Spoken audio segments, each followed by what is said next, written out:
The feeding of the 5,000 happens in the northern part of the Sea of Galilee, in a Jewish area. Of those 5,000 people, the vast majority, if not all, would be Jewish people. But then the feeding of the 4,000 happens in the Decapolis, this Roman city, this city where there's polytheists that don't worship the God of the Bible.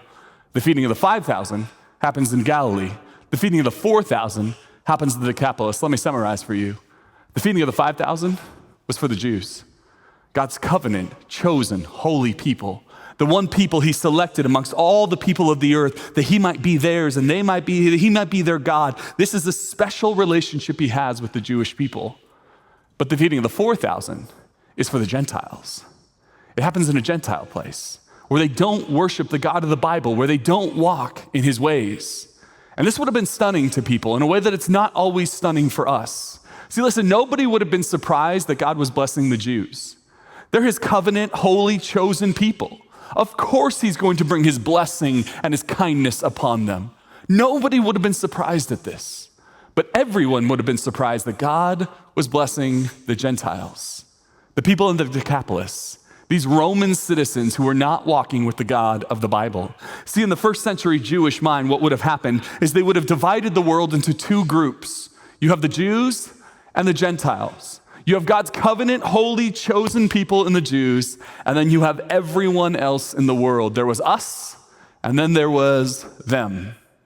But before you bring judgment down on the first century Jewish mind, let me remind you that the entirety of human history has been people setting themselves up in groups of us and them.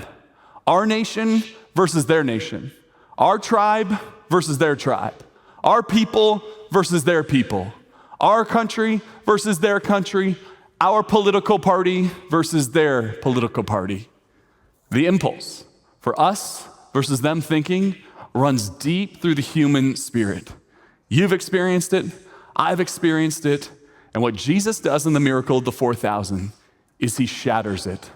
See, here's what we're starting to learn here when we see that Jesus not only feeds 5,000 Jewish people, but also 4,000 Gentile people. He's showing us something about Christ-like compassion, and I'll point it out this morning, that our Christ-like compassion does not grow when we bless us.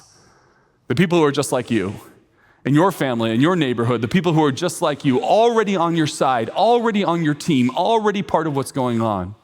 Listen, our Christ-like compassion grows when we bless them, the other side, the other people, the people that we think are no good, that are far from God, that can't possibly have anything right. We grow in Christ-like compassion, not when we are generous and blessing and good and kind to the people we already like, but rather when that generosity extends to people who are not like us. I'll summarize it this way.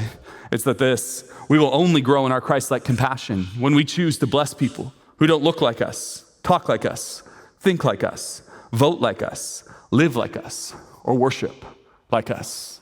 Hey, thank you so much for watching this video, and I hope you subscribe so that you can get more content as we all together learn to live and love like Jesus Christ.